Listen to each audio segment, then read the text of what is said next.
এটা হচ্ছে techno Camon 30, যা বাংলাদেশের মার্কেটে পাওয়া যাচ্ছে 25,000 টাকায় এবং কয়েকদিন আগেই কিন্তু লঞ্চ হয়েছে। এই ফোনটাতে এমন কিছু কিছু ফিচার দেওয়া হয়েছে যা শোনার পরে রীতিমতো অবাক হয়ে যাবেন। অ্যানিওয়ে 25,000 টাকা বাজেট থাকলে টেকনো ক্যামন 30 কেনাটা ঠিক হবে কিনা সেটা নিয়ে কথা বলবো আজকের ভিডিওতে। শুরু করব ডিজাইন দিয়ে। দুইটা ভিন্ন ডিজাইনের সাথে এই ফোনটা পাওয়া যাচ্ছে, যার একটা হচ্ছে ইকো লেদার ফিনিশ, অপরটা গ্লাস ব্যাক। সো যা যেটা পছন্দ সেটা নিতে পারেন। ফোনটা দেখে মোটেও মনে হচ্ছে না এটা 24-25,000 টাকা দামের কোনো স্মার্টফোন। আর ফ্রেমে ব্যবহার করা হয়েছে ক্রোম ফিনিশ অর্থাৎ মেটালিক ফিনিশ। পোর্টস অ্যান্ড বাটনসের ক্ষেত্রে সব কিছুই আছে।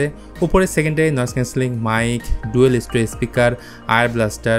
নিচের দিকে আছে 3.5mm audio jack, type C port ও স্পিকার গ্রিল। ডান পাশে ভলিউম অন অফ ও পাওয়ার বাটন।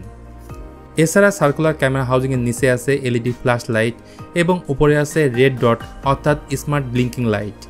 এটা অ্যাকচুয়ালি তখনই কাজ করবে যখন ইনকামিং কল আসবে, ভয়েস রেকর্ডিং বা চার্জিংয়ের সময়। ফোনটার থিকনেস হচ্ছে 7.7mm এবং ওয়েট 195 গ্রাম, অর্থাৎ ফোনটা যথেষ্ট স্লিম এবং লাইট ওয়েট। আর সাইজে এই ফোনটা অনেকটাই বড়। সো এই ফোনটা তাদেরকে রিকমেন্ড করব যাদের বড় ফোন পছন্দ। এবং এই বড় ফোনের ক্ষেত্রে সবথেকে বড় সুবিধা হচ্ছে কন্টেন্ট ওয়াচিংয়ের ক্ষেত্রে বাড়তি সুবিধা পাওয়া যায়।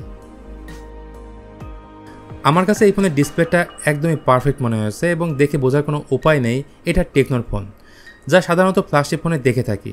এই ফোনের ডিসপ্লেতে 120 হার্টজের রিফ্রেশ রেট থাকছে। বাই দ্য ওয়ে, এই ফোনের ডিসপ্লে সাইজ 6.78 ইঞ্চ, যেটা ফুল এইচডি প্লাস রেজুলেশনের এবং অ্যামোলেড ডিসপ্লে। আর এটা যেহেতু অ্যামোলেড ডিসপ্লে, সো ডেফিনেটলি এখানে আপনি অলওয়েজ অন ডিসপ্লে ফিচারটিও পেয়ে যাবেন এবং এই ডিসপ্লের উপরেই থাকছে ইন ডিসপ্লে ফিঙ্গারপ্রিন্ট সেন্সর। এছাড়া এর ম্যাক্সিমাম পিক ব্রাইটনেস 1000 নিটস, সেই সঙ্গে স্ক্রিন টু বডি রেশিও 88.5%। এবং এই ফোনে ওয়াইড ওয়ান ইলেভেনের সার্টিফিকেশন আছে, মানে এখানে নেটফ্লিক্সে ফুল এইচডিতে ভিডিও দেখতে পারবেন। পারফরমেন্স সেকশনে যাওয়ার আগে প্রথমে বলে রাখি এটা গেমিং ডিভাইস না। তার মানে এই ফোনে আপনি গেম খেলতে পারবেন না, বিষয়টা এমন না। গেম ঠিকই খেলতে পারবেন, বাট হাই গ্রাফিক্সে গেম খেলার সময় ফোনটাতে ফ্রেম ড্রপের মতো ইস্যু ফেস করতে হবে। যদিও অতিরিক্ত গরম থেকে এই ফোনটাকে ঠান্ডা রাখতে ব্যবহার করা হয়েছে ভ্যাপার চেম্বার লিকুইড কুল টেকনোলজি। যাই হোক, এই ফোনটাতে ব্যবহার করা হয়েছে 6nm একটা chipset MediaTek Helio G99 ultimate, যেটা 4G প্রসেসর এবং একই সাথে মালেজি 57 হচ্ছে এর জিপিইউ। এর আন্তঃ স্কোর পাওয়া গেছে 4,34,000-এর মতো। মূলত দুটো ভেরিয়েন্টের সাথে বাংলাদেশের মার্কেটে লঞ্চ হয়েছে ক্যামন 30। একটা হলো 8GB 256GB, যার অফিসিয়াল দাম হচ্ছে 24,999 টাকা, এবং অপরটা হলো 12GB 256GB, যার অফিসিয়াল দাম হচ্ছে 29,999 টাকা।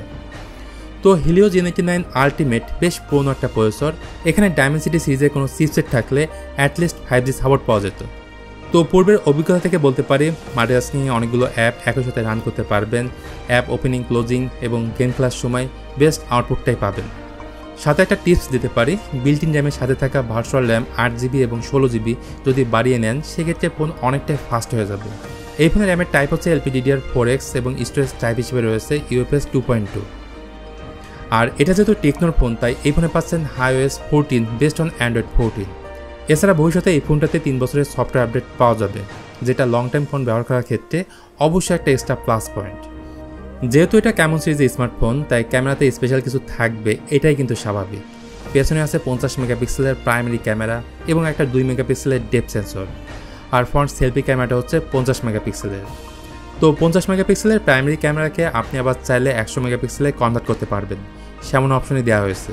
এবং এই 50 মেগাপিক্সেলের ক্যামেরাই মূলত ব্যবহার করা হয়েছে স্যামসাংয়ের ISOCELL JN5 সেন্সর, যা OIS সাপোর্ট করে।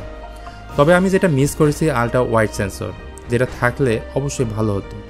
ভিডিওগ্রাফি নিয়ে বললে ব্যাক ক্যামেরা দিয়ে ভিডিও রেকর্ড করা যাবে ম্যাক্সিমাম 1080p 30fps এবং ফ্রন্ট ক্যামেরা দিয়ে 1080p 30fps। Techno Camon 30 sound quality কেমন অনেকেই জানতে চান। তাদের উদ্দেশ্যেই বলবো সাউন্ড সিস্টেম এই ফোনটাতে ডিসেন্ট পাবেন, কারণ উপরে নিচে দুই দিকে আছে ডুয়েল স্টেরিও স্পিকার। রয়েছে 5000 mAh এর একটা ব্যাটারি এবং 70 ওয়াটের ফাস্ট চার্জার এর বক্সে পেয়ে যাচ্ছেন। সো 25,000 টাকার ফোনে এত বড় একটা চার্জার ডেফিনেটলি একটা ভালো বিষয়। সব মিলে ultra wide camera, IP rating এবং গোরিলা গ্লাসের পরিবেশন, এই কয়েকটা জিনিস বাদ দিলে ক্যামন 30 আমার দৃষ্টিতে 25,000 টাকার মধ্যে একটা ভালো ডিল হবে। এর পাশাপাশি যারা টেকনো ক্যামন 30 প্রিমিয়ারের ফুল রিভিউ দেখতে চান তারা জলদি কমেন্ট করে জানান। যাই হোক, আজকে ভিডিওটা আর বড় করছি না, তবে ভিডিও শেষ করার আগে আমি আপনাদের কাছে জানতে চাই ওভারঅল টেকনো ক্যামন 30 আপনাদের কাছে কেমন লেগেছে সেটা অবশ্যই আপনারা কমেন্ট করে জানাবেন। আর ভিডিওটা ভালো লাগলে please hit the like button, share করতে পারেন আপনার বন্ধুদের সঙ্গে। তো আজকের মতো আমি মিথুন তাহলে এখানে বিদায় নিচ্ছি। সবাই ভালো থাকবেন, অনেক ভালো।